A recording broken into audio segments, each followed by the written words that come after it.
잠언 29장 1절부터 14절 오늘 본문 말씀입니다. 오늘 내용도 읽어보셨지만 통치자에 관련된 그런 내용들이 많이 나옵니다. 예를 들어서 4절, 14절에 왕이라는 단어가 나왔고요. 그 다음에 12절에 관원이 나왔죠. 그리고 그 12절에 또 그의 하인들, 그래서 관원의 하인들이니까 또 이제 그 하급 관료들을 얘기할 수가 있겠죠. 네, 그리고 또 이제 정의에 관련된 또 구절도 많이 나왔습니다. 4절, 또 7절, 9절, 14절 이렇게 해서 오늘도 이렇게 통치자에 관련된 그런 내용들이 이제 주를 이루고 있습니다. 어저께는 재물을 어떻게 모으는 것이 성경적으로 또 하나님의 백성들이 재물을 어떤 그런 생각으로 또 이제 대해야 되는지를 말씀을 우리가 받았는데, 오늘은 이제 또다시 이제 28장의 전체 주제인 그런 왕과 그의 통치, 또 하나님과의 관련된 그런 내용들이 주를 이루고 있습니다. 1절, 자주 책망을 받으면서도 목이 곧은 사람은 갑자기 패망을 당하고 피하지 못하리라. 사실 이 오늘 1절 말씀은 이 2절 이어 나오는 2절, 의인이 많아지면 백성이 즐거워하고 악인이 권세를 잡으면 백성이 탄식하느니라. 그 말씀 우리 계속 28장 29장에 들어와서 여러 번 반복되는 구절이에요. 그죠? 특별히 어저께 28장 28절에 악인이 일어나면 사람이 숨고 그가 멸망하면 의인이 많아지느니라. 그 바로 앞에 나왔습니다. 그죠?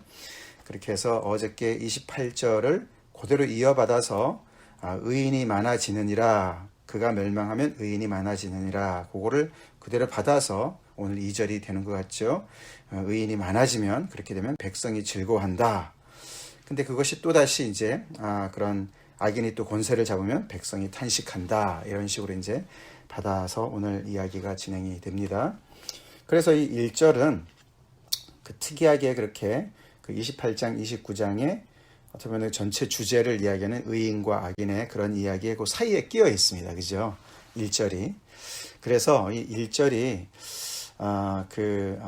이 28장, 29장 전체의 어떤 그렇게 보면은 핵심을 이루고 있다라고 볼 수가 있겠습니다. 구조적으로 그렇죠. 그래서 어떤 사람은 이 28장, 29장 전체 내용을 이 세 구절로 요약이 된다. 28장, 28절, 29장 1절, 2절 이렇게 해서 28장, 29장 전체를 세 구절로 요약할 수가 있다라고 얘기도 하고 있습니다. 자, 그렇게 해서 이 28장, 29장 전체 내용을 들으면서 어떤 분위기로, 어떤 마음 자세로 들어야 되느냐, 그게 1절을 얘기한다는 것이죠. 1절이 자주 책망을 받으면서도 아비로부터 또는 스승으로부터 계속해서 이렇게 하나님의 말씀의 훈계를 받으면서도, 책망을 받으면서도 목이 곧은 사람은 갑자기 패망을 당하고 피하지 못할 것이다. 목이 곧은 사람, 이것은 광야 세대의 특징이 아니었습니까? 이스라엘 사람들이, 이스라엘 백성들이 광야에서 헤맬 때에 목이 곧고 패역한 자들이다, 이런 얘기를 계속 들어왔습니다. 하나님께서 그들에게 계속해서 선지자들을 보내시고 또 모세를 통해서 계속해서 말씀해 주셨는데도 그들은 끝까지 자기들의 욕심을 포기하지 않았습니다. 하나님의 인도하심에도 만족하지 않았습니다. 하나님의 공급하심에도 만족함이 없었고 감사함이 없었습니다. 그래서 그들은 계속해서 목이 뻣뻣한 그런 교만을 버리지 못했던 것이죠. 그 이야기가 구약의 중심을 이루지 않습니까? 특별히 우리가 역대하 36장에 보면은 시드기야 왕이 결국 이제 그 유다의 마지막 왕으로서 역사가 그렇게 평가를 합니다. 하나님께서 많은 선지자들을 보냈는데도 불구하고 그들이 목이 곧아서 듣지 않아서 결국에는 그들이 더 이상 돌이킬 수 없는 그런 멸망에 빠지게 되었다. 그런 이야기가 13절부터 16절까지 나오는데요. 그래서 사실 여기 목이 곧은 사람은 개인일 수도 있지만 어떤 그런 단체일 수도 있고, 더 나아가서는 한 나라가 될 수도 있는 그런 것이죠. 그래서 이 자주 책망을 받는 것이 특별히 여호와의 말씀을 통해서, 모든 성경은 하나님의 감동으로 된 것으로 교훈과 책망과 바르게 함과 의로 교육하기에 유익한 그 말씀을 듣는 사람들이 얼마나 복된 사람들입니까? 그죠? 그래서 이스라엘 백성들 정말 너무나 복된 사람들이었습니다. 우리 또한 마찬가지입니다. 이렇게 매일 아침에 하나님의 말씀을 듣는 사람들, 복된 사람들입니다. 그러나 그 말씀이 제대로 우리한테 떨어져서 그것이 귀한 열매를 맺지 않으면은 그것이 우리를 비가 온 후에 땅이 굳어지는 것처럼 우리의 마음을 또한 굳게 할 수도 있습니다. 단단하게 할 수 있습니다. 우리가 돌이키지 아니하면, 하나님 앞에 회개하지 아니하면 그 말씀으로 인해서 우리는 더욱더 정말 교만해질 수가 있다는 사실을 우리가 꼭 기억하고 우리 책망을 받고 돌이킵시다. 우리 잠언의 말씀 지금까지 많이 들었는데 지금까지 계속 반복적으로 나에게 하나님께서 하시는 말씀이 무언가, 나의 못된 습관이 무엇이 있는가, 그것을 돌이키라고 하나님께서 말씀하십니다. 예, 이게 그 곧은 그런 나무면은 부러지기가 쉽습니다. 근데 그게 갑자기 부러지죠. 예, 패망을 당하게 된다. 피하지 못할 것이다. 우리가 1장에서도 1장 25절 30절에도 보면은 지혜가 부르지 않았습니까? 나에게로 돌아오라. 언제까지 그렇게 계속해서 그 길을 갈 것이냐? 그렇게 책망을 했는데도 듣지 않았습니다. 그죠? 듣지 않고 계속 갔습니다. 그때 이제 멸망이 졸지에 임할 텐데 그때는 너네가 기도해도 내가 듣지 않을 것이다. 이런 경고의 말씀이 나왔었는데 그 말씀을 우리가 또 다시 한번 29장에서 다시 듣고 있습니다. 2절, 의인이 많아지면 백성이 즐거워하고. 그렇죠. 나라가 정말 참 잘 사는 나라, 부강한 나라는 경제력이 뛰어난 것이 아니죠. 그죠? 의인이 많아지는 것이 나라가 잘 사는 나라입니다. 그렇죠. 그래서 하나님의 나라가 정말 살만한 곳이 되는 것이죠. 예, 그런 나라, 의인이 많아지도록 하는 나라, 그런 통치, 그것이 정말 참 귀한 나라지요. 악인이 권세를 잡으면 백성이 탄식한다. 그래서 계속해서 28장, 29장에서 이 정의로운 리더십이 얼마나 중요한가, 바른 통치, 하나님의 말씀을 따라서 정의가 구현되는 것이 얼마나 정말 소중한가를 계속 강조하고 있습니다. 이 나라가 또는 온 세계가, 특별히 미얀마가 그렇게 정말 이 악인의 권세를 잡는 일이 없고 의인이 정말 설 수 있도록 같이 기도합시다. 자, 그 다음에 이제 3절부터 이제 오늘 본문이 이제 본론적으로 이제 본격적으로 시작이 되는데, 사실 오늘 이 그 문단은 15절까지 봐야 된다고 합니다. 그게 왜냐하면 이제 3절이 15절과 연결이 되어지고요. 4절이 그 안에 있는 14절과 연결이 되어져요. 이제 3절하고 15절을 잠깐 보면은 그것은 또다시 이제 이렇게 자녀 교육에 관련된 자문이죠. 3절. 지혜를 사모하는 자는 아비를 즐겁게 하여도 창기와 사귀는 자는 재물을 잃느니라. 그래서 다시 아버지 이야기가 나오죠. 그 다음 15절은 내일 본문이지만 채찍과 꾸지람이 지혜를 주거늘 임의로 행하게 버려둔 자식은 어미를 욕되게 하느니라. 그래서 여기 15절은 어미가 나옵니다. 이렇게 짝을 이루어요. 그죠? 그래서 이렇게 아비나 어미가 자녀를 훈계하는 그런 이야기가 앞뒤로 나오는데 그 바로 안에 있는 4절과 14절이 또 짝입니다. 4절은 이제 그게 아들의 이야기가 왕으로 넘어갑니다. 4절 먼저 읽어보겠습니다. 왕은 정의로 나라를 견고하게 하나 뇌물을 억지로 내게 하는 자는 나라를 멸망시키느니라. 예, 3절은 어떤 그 아버지의 그런 훈계를 받지 않아서 재물을 말아먹는 아들 이야기가 나오는 반면 4절은 왕이 한 나라를 멸망케 하는 그런 이야기가 나오죠. 거기에 반해서 14절은 뭡니까? 14절도 왕 얘기가 그대로 나오죠. 왕이 가난한 자를 성실히 신원하면 그의 왕위가 영원히 견고하리라. 그렇게 해서 4절과 짝이 되면서 그 정의로 나라를 견고하게 한다는 그 내용을 더 구체적으로 풀어서 그것이 결국 뭐냐면 가난한 자를 성실히 신원하는, 약자의 편에 서서 정의를 구현하는 그런 이야기를 합니다. 그러면서 긍정적으로 그의 왕위가 영원히 견고하게 설 것이다 라고 얘기를 하고 있어요. 그러니까 오늘 3절부터 15절까지를 가만히 보면은 끝에 맨 끝 바깥쪽에는 그 자녀를 양육하는, 교육하는 그런 잠언이 3절과 15절에 나오고 그 바로 안에 왕에 관련된, 통치에 관련된 잠언이 4절과 14절에서 나왔어요. 그죠?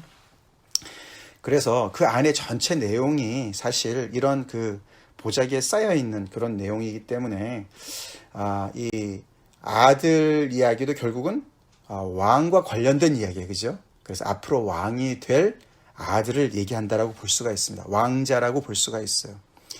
그래서 자녀 양육뿐만 아니라 왕의 수업을 받고 있는 그런 왕자, 세자의 그런 어떤 그런 관련된 자문이다라고 볼 수가 있다는 것이죠.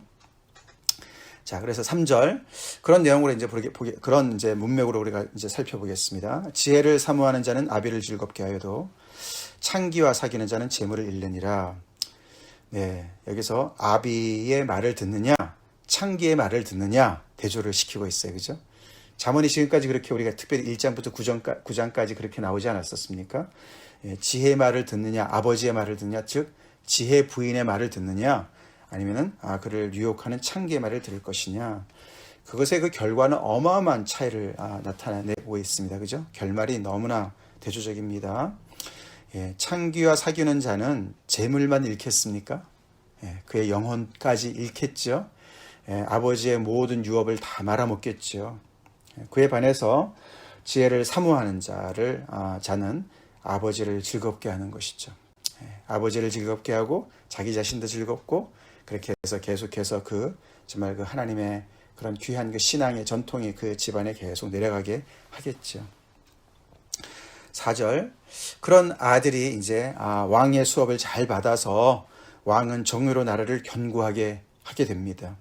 나라가 견고하게 되는 것은 정말 부가 아니라 정의죠. 의로운 사람들이 많은 것과 정의로 나라가 세워진다고 얘기했습니다. 정의는 하나님께서 이스라엘 백성들에게 요구하셨던 정의와 공의 열매였습니다. 하나님의 율법의 가장 핵심이 정의를 정말 얘기하고 있습니다.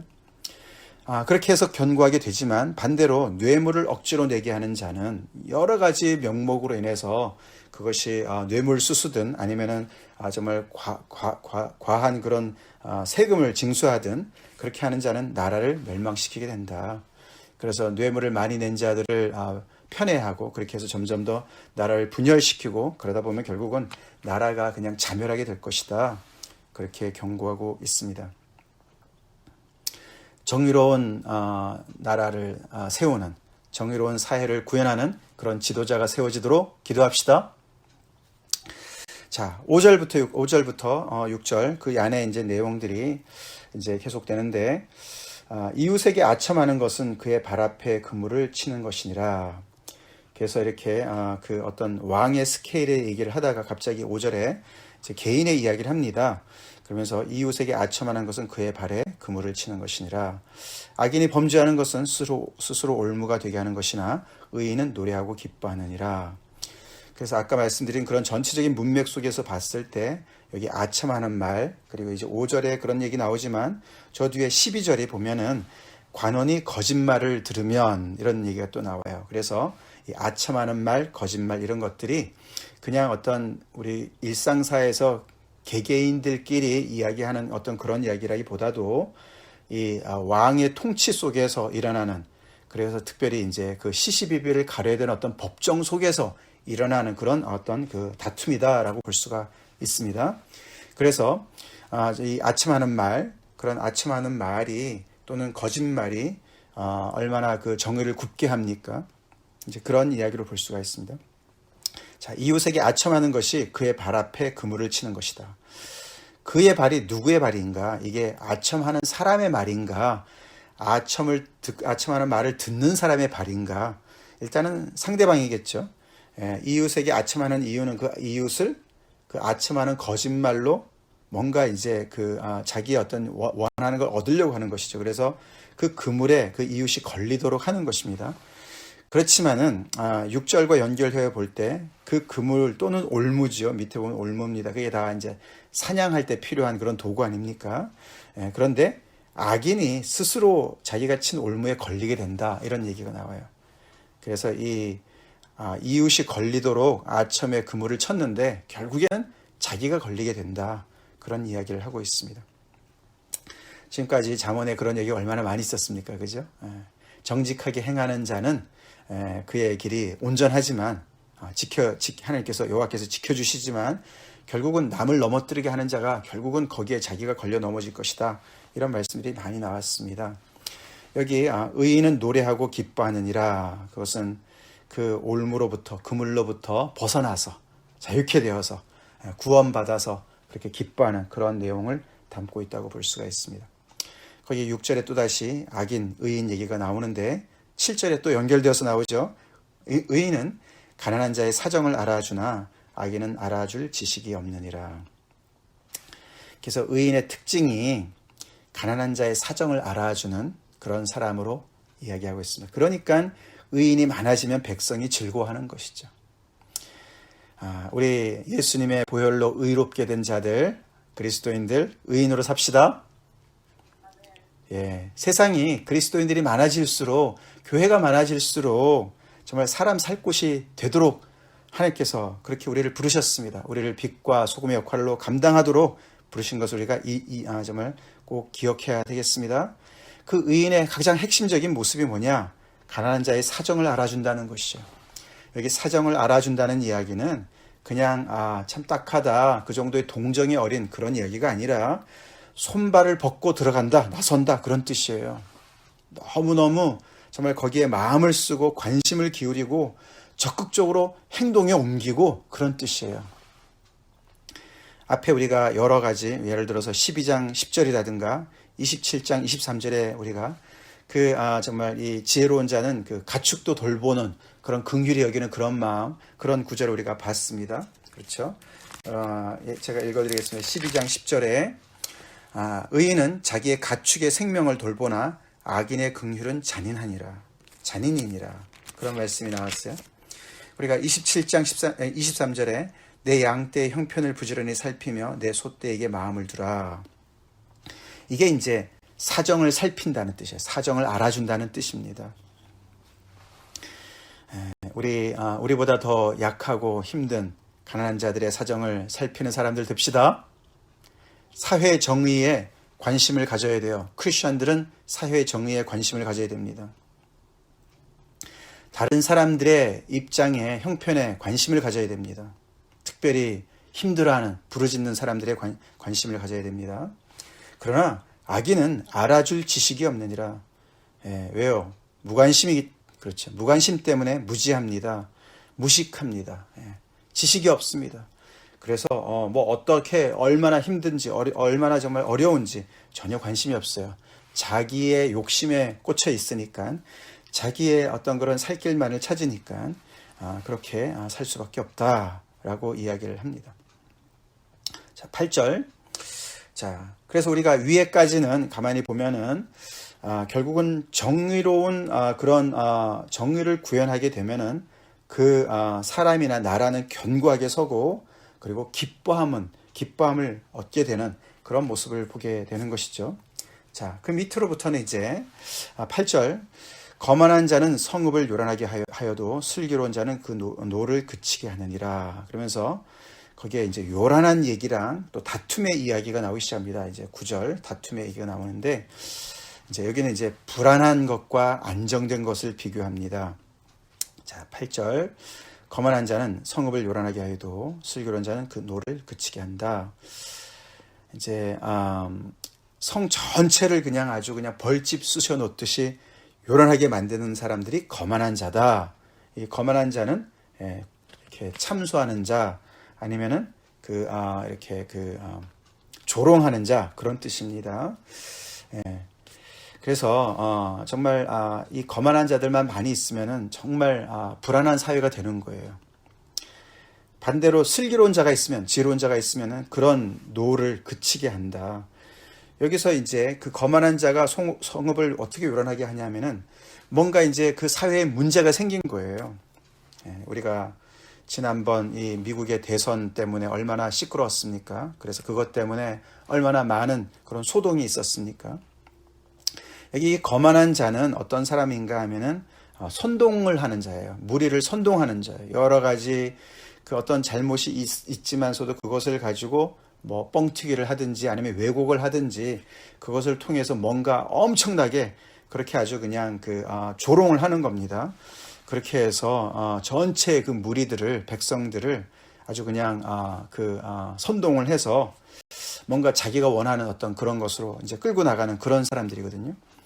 지난번 그 미국 대선 때 우리가 많이 보지 않았습니까? 그러나 슬기로운 자는 그런 어떤 잘못을, 그래서 그것 때문에 백성들이 분노하고 뭔가 국민들이 어떤 그런 정말 그 외침이 있을 때 그것을 잘 해결하는 그런 능력이 있다는 것이죠. 그래서 거기서 CCBB를 잘 가리면서 그것을 더 확대시키고 더 정말 부풀리는 것이 아니라 거기에서 정말 진리를 따라서 또는 정말 또 긍휼을 가지고 겸손을 가지고 그 문제를 잘 해결해서 그치게 하는, 그래서 평화와 안정을 가져다주는 그런 역할을 하게 된다. 그런 통치자가 필요하겠죠, 그죠? 예. 그런 통치자가 필요합니다. 우두머리가 잘못 얘기할 때 그 파급 효과가 얼마나 큰지 우리가 정말 절감하지 않습니까? 그런 얘기를 합니다. 9절, 지혜로운 자와 미련한 자가 다투면 지혜로운 자가 노하든지 웃든지 그 다툼은 그침이 없느니라. 여기서는 이제 법정의 어떤 그런 다툼을 얘기합니다. 법정의 소송을 얘기합니다. 지혜로운 자가 미련한 자와 부딪히지 말아야 될 텐데 부딪히는 상황이 생긴 것이죠. 그래서 법정 소송이 일어날 때에 노하든지 웃든지 그 다툼은 그침이 없다. 왜냐하면 미련한 자가 듣지 않기 때문에, 리즌이 이성적인 이야기가 통하지 않기 때문에 그치지 않는 거예요. 근데 여기서 노하든지 웃든지가 누가 노하는지 누가 웃든지 웃는지 그 주어가 좀 불확실해요. 그래서 오늘 우리가 가지고 있는 성경은 지혜로운 자라고 얘기했지만 다른 성경 같은 경우는요, 여기가 그 미련한 자를 주어로 삼아요. 그래서 누가 노할까, 누가 웃을까, 이 법정에서 이 웃는다는 말이 조소한다는 말이거든요. 지혜로운 자가 법정을 조소할 리가 없겠죠, 그죠? 그래서 여기는 지혜로운 자보다는 미련한 자라고 얘기하는 게 맞다. 미련한 자가 그 얘기를 듣지도 않고 계속해서 자기의 어떤 그런 주장을 펴기 때문에 노하고 조롱한다. 그렇게 얘기할 수 있다라고 봅니다. 하여튼 간에 결국에는 이 다툼이 끊이지 않는 거예요. 그죠? 그래서 소란하고 요란하고 다툼이 끊이지 않는 이런 문제가 생긴다는 것이죠. 자, 10절. 피 흘리기를 좋아하는 자는 온전한 자를 미워하고 정직한 자의 생명을 찾느니라. 자, 사회가 불안하지요. 그래서 더 나가서 여기서 보면 이제 성을 요란하게 하고 또 정말 다투는 그런 법정에서 다툼이 일어나고 더 이제 발전해서 이제는 정말 살인까지도 마다하지 않는, 피를 흘리는 것을 좋아한다는 건 살인이라는 뜻인데, 예. 그래서 특별히 온전한 자를, 또 정직한 자를 미워하고 생명을 앗아가려고 하는 이런 일들이 이제 일어날 수가 있는 그런 것을 봅니다. 그러면서 그 사회가 굉장히 불안정해지고 흔들리는 그런 모습을 보게 되죠. 자, 11절. 어리석은 자는 자기의 노를 다 드러내어도 지혜로운 자는 그것을 억제하느니라. 그래서 9절과 연결되어지죠. 미련한 자가 어리석은 자로 나와서 자기의 노를 다 드러냅니다. 노하는데, 법정에서 노하는데 그 노를 다 드러냅니다. 그래서 절제가 없습니다. 거기에 반해서 지혜로운 자는 그것을 억제하느니라. 그것을, 이 미련한 자의 노를 억제한다. 그런 뜻입니다. 결국 지혜로운 자가 그 법정의 싸움에서 승리할 수밖에 없다. 그래서 그것이 잠잠하게 된다. 그런 뜻입니다. 여기서 그 미련한 어리석은 자의 자기의 노라는 단어가 분노인데, 그게 원어가 이제 그 바람, 그런 뜻이에요. 루아. 그게 이제 바람이라고도 번역할 수 있고 숨이라고도 번역할 수 있고 입김 또는 이제 영이라고도 번역할 수 있는 스피릿, 그 단어입니다. 그래서 이 사람이 분노를 할 때 말이죠. 거기서 바람이 이제 바람 또는 그것이 어떻게 보면 입김, 그 사람의 생명일 수가 있으며 숨일 수가 있어요. 그죠? 그래서 노를 많이 내는 사람은 결국은 생명을 정말 웨이스트하는, 낭비하는 것과 비슷한 것이죠. 그래서 이 바람을 지혜로운 자가 잠재우는 거예요. 구약에서 바람과 물결을 잠재우시는 분은 하나님이세요. 그죠? 근데 이 지혜로운 자가요, 이 어리석은 자의 그 아주 그냥 질풍노도와 같은 그 분노를, 바람을 잠재우는 거예요. 억제하는 거예요. 그것을 절제할 수 있는 능력이 있다는 것이. 무엇으로요? 진리로. 진리로. 또 그가 그런 분노를 내지 않으면서 억제하면서 절제하면서 셀프 컨트롤을 통해서 결국에는 그렇게 정말 난리를 치지만서도 결국에는 거기서 진리가 승리하는 그런 이야기를 하고 있습니다. 즉, 이 왕의 수업을 받고 있는 이 왕자가 어떤 자세로 그런 어떤 그 전체적인 법정을, 그런 왕정을 어떻게 이끌어 나가야 될 것인가, 거기에 대한 정말 가르침이라고 볼 수가 있겠습니다. 자, 이제 12절, 13절, 14절이 사실 이제 어떻게 보면 이제 이렇게 또 짝을 이루는데, 12절은 아까 우리가 14절 잠깐 봤지만 12절은 14절과 반대입니다. 12절은 관원이 거짓말을 들으면, 부패한 관원이죠. 밑에 14절은 왕이 가난한 자를 성실히 신원하는 그런 좋은 말인데, 12절은 관원이 거짓말을 듣습니다. 그러니 얼마나 정말 사회가 엉망이 되겠습니까? 그것이 왜 그렇게 확산이 되냐면은 그의 하인들이, 그의 그 밑에 있는 부하 직원들이 다 배우죠. 그래서 더 이제 악하게 되죠. 다 악하게 됩니다. 윗물이 맑아야 아랫물이 맑죠. 근데 관원이 거짓말을 들으니까 그 사회가 얼마나 빨리 망하겠습니까? 정말 망하게 되는 지름길이죠. 거기에 반해서 14절로 넘어가겠습니다. 왕이 제대로 서 있으면, 가난한 자를 성실히 신원하면 그의 왕위가 영원히 견고할 것이다. 그래서 그의 스테빌리티가, 견고함이, 안정성이 생기게 되는 것을 얘기합니다. 왕이 특별히 약자를 돌보는 것은 그 왕의 책무였습니다. 의무였습니다. 우리가 지난번에 28장 시작할 때 제가 시편 72편과 같이 묵상하면 좋습니다 라고 말씀을 드렸잖아요. 특별히 우리가 다시 한번 보겠는데, 시편 72편 4절에 그가, 왕이 가난한 백성의 억울함을 풀어주며 궁핍한 자의 자손을 구원하며 압박하는 자를 꺾으리로다. 가난한 자를 성실히 신원하는 그 왕, 그렇게 정말 그렇게 의로운 왕이, 정의로운 왕이 있을 때 그의 왕위가 또는 그 나라가 얼마나 정말 견고히 서겠습니까? 그것이 바로 다윗의 나라자, 메시아가 통치하는 나라죠. 아멘.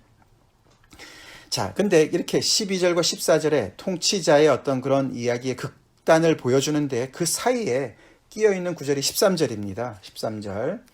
13절을 보면은 가난한 자와 포악한 자가 섞여 살거니와 여호와께서는 그 모두의 눈에 빛을 주시느니라. 그러면서 그 통치자들의 배후에서 결국에는 모든 것을 다스리고 계시는 진정한 통치자가 누구인가를 밝히고 있습니다. 그게 여호와시죠? 여호와세요.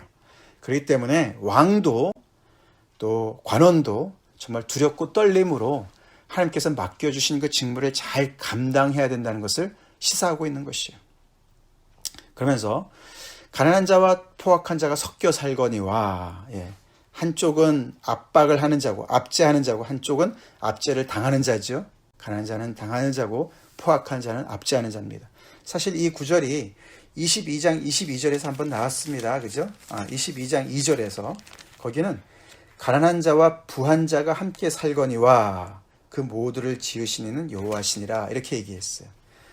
거기서는 이제 가난한 자와 부한 자를 이렇게 대조했는데, 오늘 본문은 가난한 자와 포악한 자로 바꿨습니다. 그죠? 부한 자를 포악한 자로 바꿨어요. 문맥에 맞춰서 막 바꾼 거겠죠. 그죠? 오늘 이야기는 정의로운 통치니까. 자, 그래서 가난한 자에게도 포악한 자에게도 하나님은 그들의 하나님 되시죠? 그들을 지으신 분은 여호와시라는 것이에요. 그래서 포악한 자는 정신을 차려야 되죠. 그들이 압제하는 그 가난한 사람이 하나님의 형상대로 지음받은 귀한 존재라는 것을 강조하고 있습니다. 빨리 그 악을 중단하고 돌이키라고 경고하고 있습니다. 안 그러면은 급하게 망할 것이라고 경고하고 있는 것입니다. 반대로도 됩니다.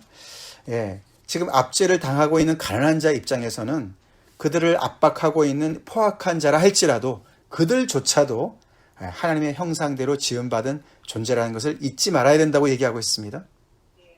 하나님은 의인에게도 악인에게도 같은 하나님이 되시는 거예요.